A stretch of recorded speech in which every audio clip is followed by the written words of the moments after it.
mynews.studio. Picture this. Across Africa, solar panels now stretch under the sun in a way that's never happened before. The continent's energy landscape has just changed dramatically.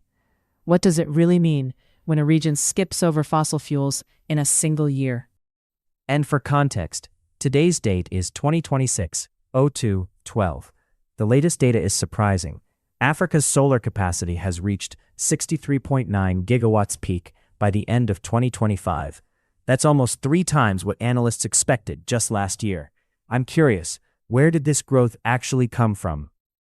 It comes down to 2 main factors: lower-cost Chinese solar panels and battery storage prices dropping to $76 per megawatt-hour. That combination did more than just make solar competitive. It made it cheaper than diesel, and in many places even cheaper than grid electricity. Just in 2025, Africa added 4.5 gigawatts of new solar, mostly thanks to South Africa and Nigeria. Wait, so it's not just the big economies driving this? Exactly. Countries like Zambia and Chad are scaling up too. It's really a continent-wide movement. There are a lot of numbers here, but I'm wondering, how did the financing keep up, especially given the region's funding challenges? Are there new models at play? Yes, financing has evolved.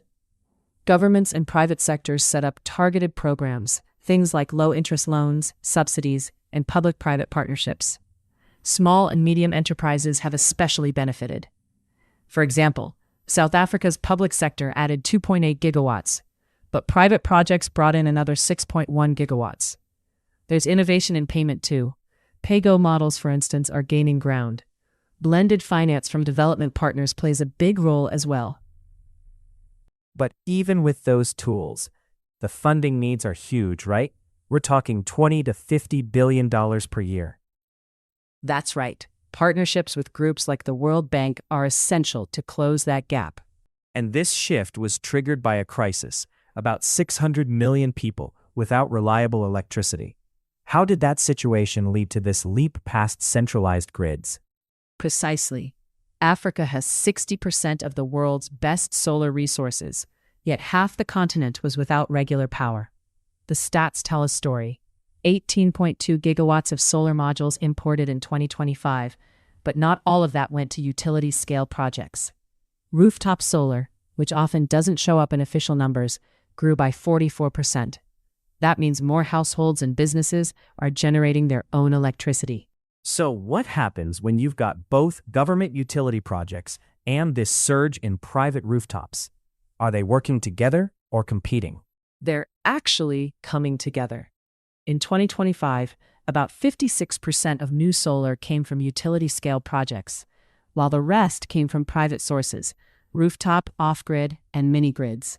Now 32 countries are getting more than 10% of their electricity from solar. For example, the Central African Republic is above 33%, and Botswana is catching up quickly. This dual growth is something we haven't seen elsewhere. Let's shift to policy. What regulatory changes made the biggest difference for connecting solar to the grid and expanding mini-grids? Net metering has been important for rooftop growth. Smart grid upgrades and simplified regulations have also helped. Take South Africa. SAP-VIA worked with utilities to clear grid connection backlogs, pushing total capacity to nearly 9 gigawatts in 2024. For mini-grids, competitive bidding and clear rules led to over 215 new agreements in 2023. Mandates for solar plus storage are crucial too, especially for grid stability and rural access. How does all this translate to lessons for other developing regions? Is there a sort of template here? There is. Africa's story is about diversification. It's not just early adopters anymore. By pairing solar with battery storage to deliver reliable power and importing at scale, Africa is following a path a bit like India's, but doing it even faster. The key lessons? Reduce investment risk, make data transparent, and provide real incentives for storage. That's how you leap ahead. So if you're in Southeast Asia or Latin America and you want to follow this model, what should you borrow from the African approach? Adopt the dual approach. scale up utility projects through auctions, but also support distributed solar. Use pay-go financing, promote net metering, and integrate battery storage. Blended finance helps close funding gaps, and stable policy is vital. For tech providers, modular and low-cost PV systems with batteries are the way to go.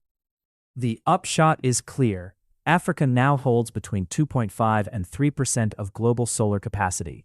That puts the continent in a leadership position, and it's changing what's considered possible in places facing energy poverty. Africa's solar transformation isn't just about statistics. It's a working model, practical, scalable, and offering real lessons for the world. Today, we broke down how Africa's solar sector rewrote the rulebook: rapid growth, new financing, and policy changes that made a difference. Thank you for joining us as we explored how a continent is finding new ways to power up and offering ideas for others to follow. Thank you for listening.